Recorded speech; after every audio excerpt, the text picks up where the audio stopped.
Ceux qui continuent à jouer avec des voitures télécommandées sur de vrais circuits, les plus sophistiqués peuvent dépasser les 100 km/h et il existe même des compétitions. À Arsac en Gironde, Erwan Brem et Christophe Brousseau. De vrais petits bolides. Quelques kilos de puissance, 100-120 km/h. Quand un enfant découvre et joue avec sa première voiture télécommandée, il a les yeux qui brillent. Et bien chez les adultes, c'est pareil. Ah là oui, mais c'est un jouet d'enfant. Hein. Ah ouais, on a tous rêvé de piloter une petite voiture ou s'asseoir dans une Formule 1 ou une Ferrari. C'est super. Quoi.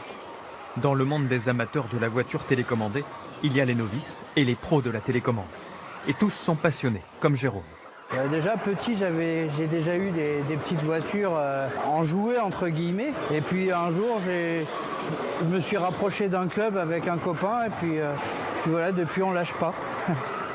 Dans les compétitions, les stands sont le paradis des amoureux du modélisme. Partout des morceaux de voitures de course, en modèle réduit.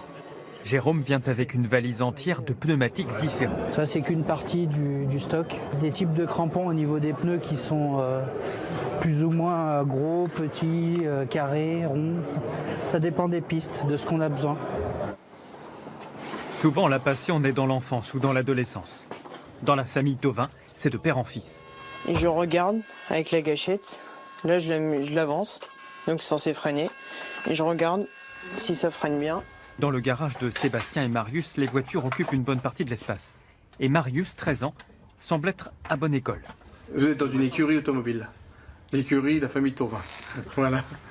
T'es d'accord ou pas? Oui. Ah ouais. Et dans une écurie, vous avez le pilote et le mécano. Au départ, il a commencé comme mécano et moi pilote, mais maintenant, l'élève a dépassé le maître, on peut l'avouer, quoi. Voilà.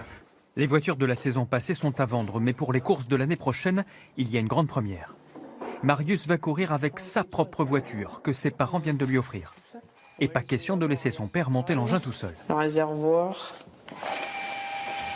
Non, tu ne vas pas pouvoir bien les monter, ça. Parce qu'il va te manquer le bac des deux.